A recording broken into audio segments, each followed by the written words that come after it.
Assalamualaikum warahmatullahi wabarakatuh. Perkenalkan, nama saya Dea Maisha Pramaisti dengan NIM 24041301119 dari Prodi Teknik Informatika Rombel 4. Pada video ini, saya akan memaparkan bagaimana cara instalasi Kubuntu menggunakan VirtualBox. Video ini saya buat untuk memenuhi proyek mata kuliah sistem operasi yang diampu oleh Bapak Bagus Winarko Nugroho, SPD MKom. Baik, sebelum mulai menginstal Kubuntu, pastikan kita memiliki VirtualBox. Kita perlu unduh dan install dari situs resmi VirtualBox-nya. Pertama, kita cari dulu di Chrome VirtualBox, lalu klik yang ini. Nah, untuk mengunduh VirtualBox, kita bisa klik download yang ini. Namun karena saya sudah unduh serta install VirtualBox sebelumnya, sehingga di sini saya tidak klik yang download ini lagi. Selanjutnya, kita bisa ke web Kubuntu. Lalu klik yang ini. Kita scroll ke bawah, lalu klik download Kubuntu. Scroll ke bawah lagi sampai menemukan yang LTS ini. Lalu bisa klik yang download. Nah, sama seperti VirtualBox, saya sebelumnya sudah mengunduh Kubuntu ini, sehingga saya tidak mengunduhnya lagi. Namun, bagi yang belum mengunduhnya, silahkan unduh terlebih dahulu. Selanjutnya, kita masuk ke langkah-langkah instalasi Kubuntu. Yang pertama, kita buat terlebih dahulu mesin virtualnya. Caranya yaitu kita buka VirtualBox.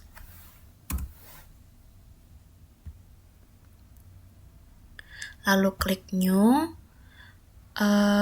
Masukkan nama mesin virtual. Di sini saya pakai nama Kubuntu saja.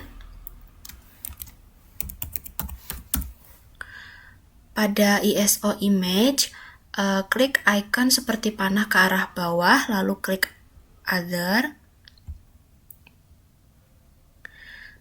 Lalu di sini kita pilih Kubuntu yang sudah kita unduh sebelumnya. Klik Open. Untuk type kita pakai Linux, lalu versionnya yang Ubuntu 64-bit. Kita bisa ke next step. Next. Nah, pada tahap yang kedua ini kita atur alokasi memori. Caranya kita pilih jumlah RAM untuk mesin virtual. Di sini saya arahkan sampai sekitar 4000. Cukup, lalu pada prosesor atur menjadi sampai ke 4. Kemudian ke next step. Tahap selanjutnya di sini kita membuat hard disk virtualnya. Caranya pilih create a virtual hard disk now. Lalu tentukan ukuran disk ke 50 GB.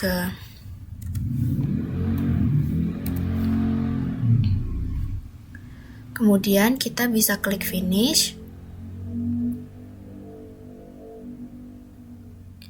Di sini bisa kita tunggu terlebih dahulu.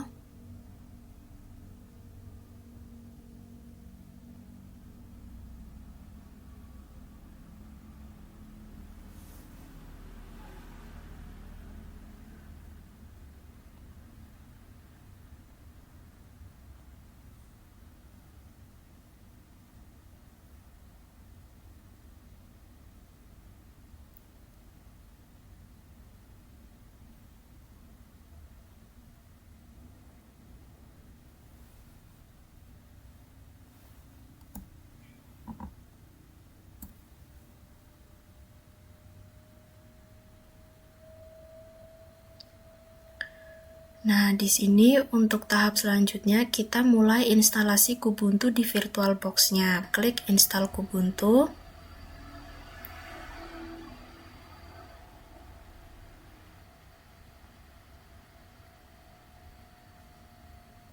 Pada bagian ini kita bisa pilih bahasa yang diinginkan, lalu klik next. Pada bagian ini pilih zona waktu, next. Kemudian pilih keyboard layout, bisa klik next. Nah, di sini kita pilih yang normal installation untuk software lengkap, lalu klik next. Nah, pada installation type, pilih yang Iris Disk, lalu klik next lagi. Kemudian buat akun dengan masukkan nama pengguna, nama komputer, dan kata sandi. Sini saya masukkan nama saya, lalu saya buat passwordnya.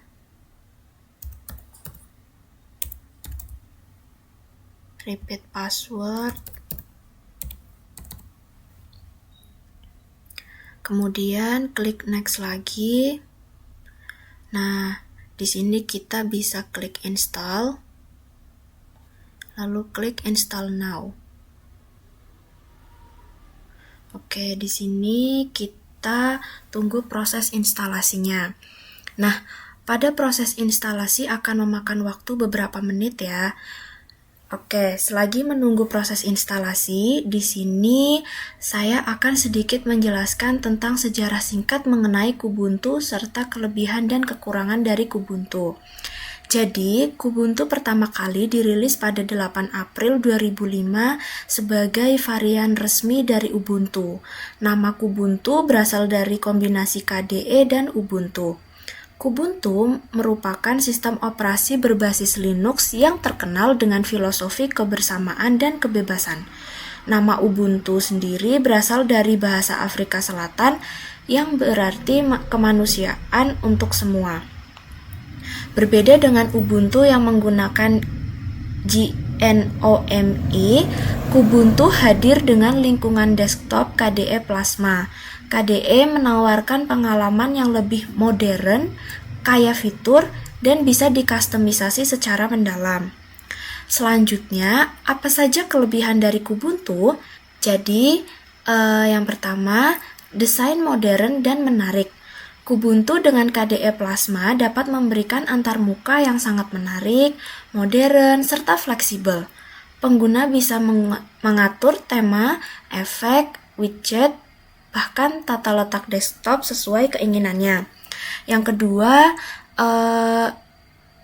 Kubuntu itu ringan dan hemat sumber daya. Jadi meskipun tampilannya itu kayak fitur, KDE Plasma dikenal sebagai salah satu desktop environment yang efisien. Kubuntu dapat berjalan lancar di komputer dengan spesifikasi yang menengah. Untuk kelebihan yang ketiga, di sini software center yang kaya. Jadi Kubuntu dilengkapi dengan Discover, yaitu pusat perangkat lunak yang memungkinkan pengguna untuk menginstal aplikasi dengan mudah, ditambah lagi adanya dukungan Snap dan Flatpak membuat pilihan aplikasinya semakin banyak. Lalu kelebihan selanjutnya ada kustomisasi tanpa batas. Nah, salah satu daya tarik KDE adalah kemampuannya untuk dikustomisasi. Dari widget, taskbar, hingga shortcut keyboard, semuanya itu bisa diatur sesuai selera. Untuk kelebihan yang terakhir, di sini ada komunitas besar dan dukungan panjang. Maksudnya itu, sebagai bagian dari keluarga Ubuntu, Kubuntu mendapat dukungan jangka panjang atau LTS serta komunitas yang aktif. Nah, hal ini membuat pemula dapat lebih mudah mendapatkan solusi ketika ada masalah. Nah, dari beberapa kelebihan Kubuntu tadi, tentu saja tidak ada sistem operasi yang sempurna ya. Nah, berikut ini saya akan memaparkan beberapa kelemahan dari Kubuntu. Yang pertama, penggunaan RAM lebih tinggi dibanding XFCE atau LXDE. Jadi, meskipun KDE Plasma ringan, penggunaan memorinya tetap lebih tinggi dibanding lingkungan desktop seperti XFCE atau LXDE. Untuk komputer dengan spesifikasi yang sangat rendah, Kubuntu mungkin bukan pilihan utama yang tepat ya. Untuk kekurangan kedua, kurva pembelajaran untuk pemula bagi yang baru pertama kali menggunakan Linux antarmuka KDE yang kaya fitur bisa terasa terlalu banyak. Terkadang pemula bingung dengan banyaknya opsi kustomisasi. Kekurangan ketiga, beberapa bug pada KDE Plasma. Karena KDE Plasma adalah lingkungan yang kompleks, jadi kadang-kadang masih ditemukan bug kecil atau crash pada versi tertentu. Nah, kekurangan yang terakhir, ini ada ketergantungan pada internet untuk instalasi awal. Jadi, saat instalasi pertama kali, Kubuntu ini sering membutuhkan koneksi internet yang stabil untuk mendapatkan pembaruan paket dan driver.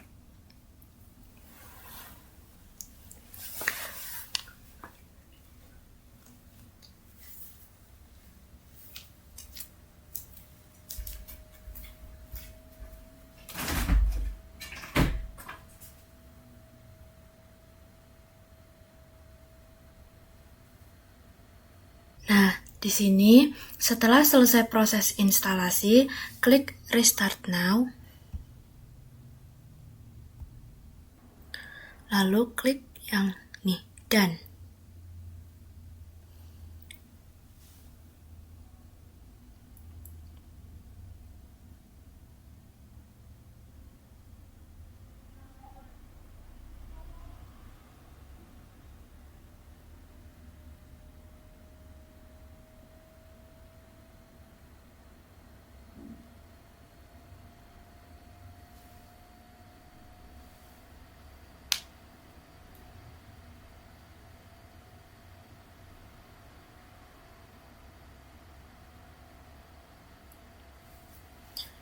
Nah, di sini Kubuntunya sudah terinstall di VirtualBox dan siap untuk digunakan. Di sini bisa kita coba masukkan password tadi.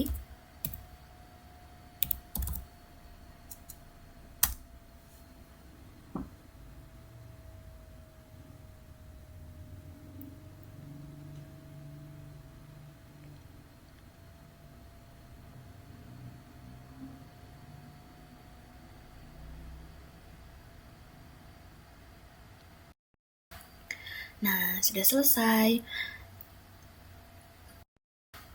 Sekian video dari saya. Mohon maaf apabila masih ada kurang. Terima kasih. Wassalamualaikum warahmatullahi wabarakatuh.